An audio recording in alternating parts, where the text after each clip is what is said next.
Bonjour et bienvenue dans cette nouvelle vidéo de la chaîne Yolaps. Alors on continue notre projet donc Duck Hunt. Alors normalement dans l'épisode précédent je vous avais expliqué comment télécharger les logiciels nécessaires au bon fonctionnement. Vous avez normalement dû les installer, ce qui veut dire que quelque part sur votre disque dur se trouve le répertoire que vous avez téléchargé avec le squelette de notre programme. Alors rentrons directement dans le vif du sujet et passons, hop là, à la partie programmation. Donc, quand vous démarrez l'UA, vous avez normalement un texte écrit en blanc avec un texte écrit en gris sur fond blanc. Pas de panique, moi j'ai modifié un peu les paramètres voilà, pour faire quelque chose de plus sympa visuellement. Alors, pour ce faire, vous allez venir ouvrir votre projet. Hop là. Vous allez aller le rechercher là où vous l'avez installé. Donc, moi je l'ai mis sur mon bureau sous le nom. On va essayer de le retrouver. Alors, sous le nom, pom pom pom pom.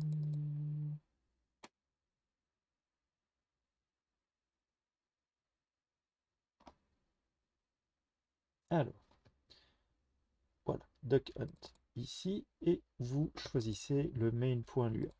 Voilà. Alors, il y a deux choses à faire dans votre éditeur ZeroBrain Studio, c'est venir au niveau de votre projet, choisir au niveau du Lua interpréteur, vous sélectionnez Love, si ce n'est pas le fait, et ensuite au niveau de votre projet, vous choisissez le répertoire en fonction du fichier courant, donc celui que vous avez juste à l'instant ouvert. Quand c'est fait, vous voyez au niveau de la zone projet la structure qui s'ouvre avec les différents sons et les différents sprites que nous avons préalablement travaillés. Alors, pour vous expliquer, donc la structure d'un fichier Lua, en tout cas le main.lua, on va définir ce qu'on appelle la game loop. Alors, vous avez dans la première partie, vous voyez qu'il y a des lignes qui sont schémées en vert, qui sont précédées par des petits tirets. Alors, quand vous avez deux tirets comme ceci, ça veut dire tout simplement que ce qui suit les deux tirets n'est que du commentaire. Donc, ceci n'est pas exécuté lorsque vous lancez votre jeu. Alors, on va définir dans le game loop en fait trois fonctions de base qui sont la fonction love.load avec ouverture et fermeture de parenthèses. Les mots réservés fonction et end définissent la portée de love.load, par exemple. Voilà, donc tout ce qui va être écrit entre ces deux mots-clés, voilà, va quelque part faire partie de la fonction love.load.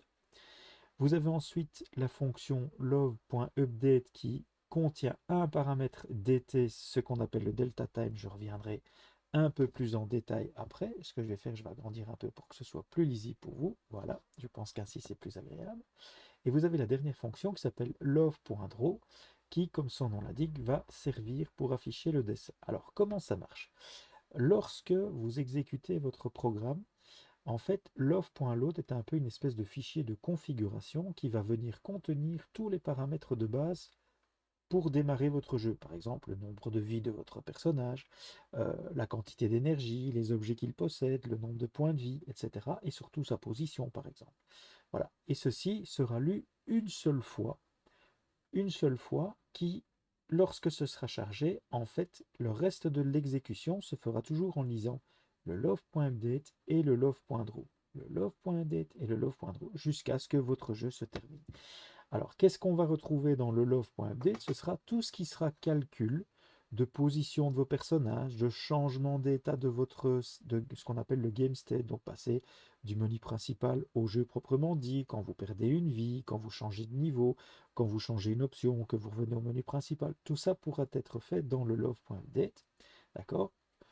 Ainsi que, j'oubliais, des paramètres permettant de modifier la position de votre personnage, s'il tire, les actions, etc. Et la dernière fonction, ce sera love.draw qui va en fait dessiner tout ce qui est prévu à l'écran. Alors, si vous avez déterminé dans love.draw je vais dire, votre personnage s'affiche à une position X et une position Y, si celle-ci a été recalculée dans Update, la mise à jour des paramètres vont faire que votre personnage au niveau du draw va simplement effacer la frame précédente, afficher la nouvelle avec le léger déplacement de votre personnage. Et donc, comme cette fonction loveUpdate et loveDraw s'exécute globalement à chaque frame, donc comme un jeu globalement minimum tourne aux environs de 60 frames par seconde, ça veut dire que globalement les fonctions love.2 et love.draw sont lues successivement presque 60 fois par seconde, ce qui veut dire que le déplacement de votre personnage sera globalement très fluide au niveau de votre affichage. Alors, pour vous en convaincre, on va faire un petit essai. Alors, on va commencer par exemple dans la fonction load, on va écrire une fonction qui va créer une variable que nous allons appeler nombre. Et à ce nombre, nous allons assigner la valeur égale 0. Dans le update, ce que nous allons faire, nous allons tout simplement dire que ce nombre s'incrémente d'une position, voilà, à chaque fois que loveUpdate passe. Ensuite, pour que notre programme s'exécute, nous avons demandé à l'ordinateur, avec l'aide d'une fonction très facile à comprendre, voilà, print,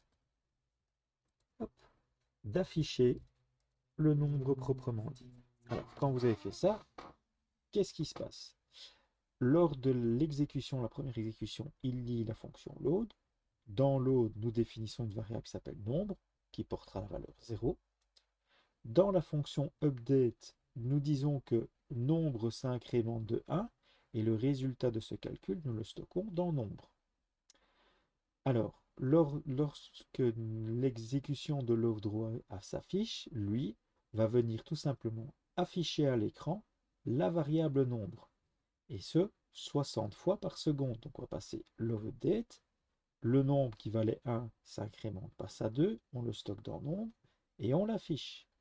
La valeur 2 s'incrémente de 1, on passe à 3. Et ensuite on l'affiche. Et ainsi de suite. Et ce, 60 fois par seconde. Donc pour nous en convaincre, je vais sauvegarder les documents et je vais venir ici exécuter notre programme. Voilà, alors c'est assez petit, on voit la fenêtre qui s'exécute et nous pouvons voir ici l'incrémentation du nombre proprement dit. Comme vous pouvez le voir, ça fonctionne parfaitement bien. Voilà. Bon, je pense que pour cette première vidéo introductive, nous pouvons rester là. Et je suis voilà, à votre disposition si d'aventure vous avez des questions sur le fonctionnement de ce petit code ou si vous rencontrez des difficultés.